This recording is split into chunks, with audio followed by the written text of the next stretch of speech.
جو ہے وہ کیا کر دینا, محروم کر دینا اس کی قانونی چارہ جوئی حاصل کرنے سے, تو ایسا وعدہ بھی کیا ہے, باطل ہے. مثال کے طور پر آپ وعدہ کر لیں کسی کے ساتھ کہ اگر ہم یہ معاہدہ کر رہے ہیں اور اگر ہم دونوں میں سے کسی نے خلاف ورزی کی تو خلاف ورزی کی صورت میں جو دوسرا ہے وہ عدالت نہیں جائے گا.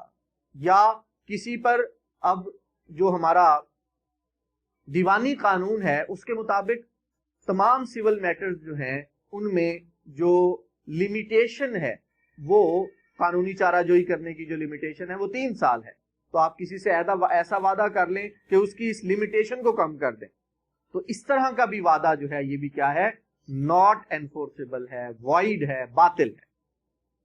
چوتھی ایگزامپل جو ہے وہ انسرٹن ایگریمنٹ ہے, یعنی ایسے ایگریمنٹ, یہ ہم نے آپ کو یاد ہوگا ایسینشیلز آف کانٹریکٹ میں ڈسکس کیا تھا کہ وہ پرومس کانٹریکٹ بنے گا جس کی ٹرمز جو ہیں وہ سرٹین ہوں گی, یعنی اس میں جو بات کی جا رہی ہے, جو معاملہ زیر غور ہے وہ وضاحت کے ساتھ بیان کیا جائے گا, مکمل اور صحیح لفظوں میں واضح طور پر بیان کیا جائے گا. اب مثال کے طور پر وہ کہتے ہیں کہ A agrees to sell B 100 tons of oil, یعنی A جو ہے وہ B کے ساتھ وعدہ کر لیتا ہے کہ وہ کیا کرے گا, وہ B کو 100 tons of oil جو ہے وہ بیچے گا. اب یہاں پر یہ دیکھیں کہ یہاں پر آئل کا نہیں بتایا کہ وہ آئل کون سا ہے.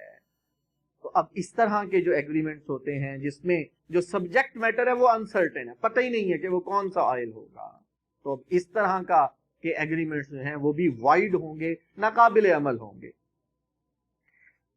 5ویں ایگزامپل جو ہے ایکسپریسلی ڈکلیئرڈ وائڈ کی, وہ ہے ویجرنگ ایگریمنٹ.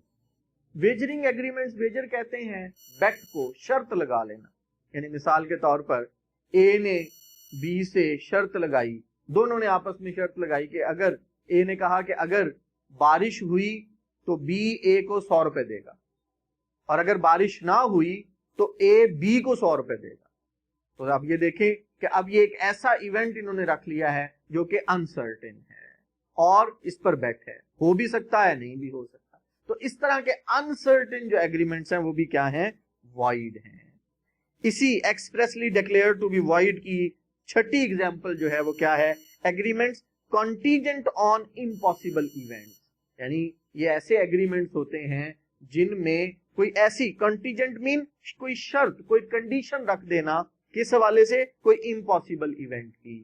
یعنی ویسے تو وہ ایگریمنٹ ٹھیک تھا لیکن اس میں ایونٹ ایسی شرط رکھ دی جو کہ امپاسبل ہے. مثال کے طور پر انہوں نے یہاں پر مثال دی ہے کہ A agrees to pay B ₹1 lakh if B will marry A's daughter C, یعنی اس نے کہا کہ A نے وعدہ کر لیا B سے کہ وہ اس کو 1 لاکھ روپے دے گا اگر وہ A کی بیٹی سے شادی کر لے. اب یہ دیکھیں, اب یہاں تک اگر بات دیکھیں تو ایگریمنٹ جو ہے وہ کیا ہے, جائز ہے. A نے ایگری کر لیا کہ وہ B کی بیٹی سے شادی کرے گا, لیکن اگلا مسئلہ کیا ہے کہ C was dead at the time of agreement. اب جس کے ساتھ شادی کرنی تھی وہ جو وعدہ جس وقت کیا جا رہا تھا اس وقت وہ C موجود ہی نہیں ہے. یعنی یہ ایک طرح کا دھوکہ ہے جو ایک پارٹی دوسرے کو دے رہی ہے. اسے پتا ہے کہ یہ شادی ممکن ہی نہیں ہے. کیوں؟ کیونکہ جس کے ساتھ شادی ہونی وہ ہے ہی نہیں. تو ایک ایسا امپاسبل ایونٹ اس ایگریمنٹ کے ساتھ اٹیچ کر دیا. تو ایسے ایگریمنٹ جن کے ساتھ وہ امپاسبل ایونٹ آپ اٹیچ کر دیں گے تو وہ اس امپاسبل ایونٹ کی وجہ سے وہ پورے کا پورا ایگریمنٹ جو ہے وہ وائڈ ہو جائے گا. Expressly declare to be void کی جو آخری ایگزامپل ہے وہ ہے agreements to do impossible act, یعنی کہ ایسا کوئی وعدہ کر لینا کہ جس کے نتیجے میں جو دوسری پارٹی ہے اس کو کوئی انہونا کام کرنا پڑے. مثال کے طور پر اے جو ہے وہ ایگری کر لیتا ہے بی سے, اے جو ہے وہ وعدہ کر لیتا ہے بی سے کہ وہ خزانہ تلاش کرے گا جادو کے ذریعے سے. اب یہ دیکھیں, اب یہ جو ہے کہ A agrees B to discover treasure by magic, یعنی میجک کے ذریعے سے, جادو کے ذریعے سے وہ خزانہ تلاش کر لے گا. اب اس طرح کا جو وعدہ ہے اور اس کے نتیجے میں بی جو ہے وہ اے کو کچھ کمپنسیٹ کرے گا. اب اس طرح کا جو وعدہ ہے, اب یہ میجک جو ہے یہ کوئی امپاسبل ایکٹ ہے, یہ کوئی سرٹن ایکٹ نہیں ہے, کلیئر بات نہیں ہے. لہٰذا اس طرح کے جو ایگریمنٹس ہوتے ہیں یہ expressly declare to be void ہیں، واضح طور پر بیان کر دیا گیا ہے قانون میں کہ ان پر عمل درآمد نہیں ہوگا، یہ وائڈ ایگریمنٹس ہیں۔ تو میں توقع کرتا ہوں کہ آج یہ جو وائڈ ایگریمنٹس کا ہمارا موضوع تھا یہ آپ کو سمجھ آ گیا ہوگا۔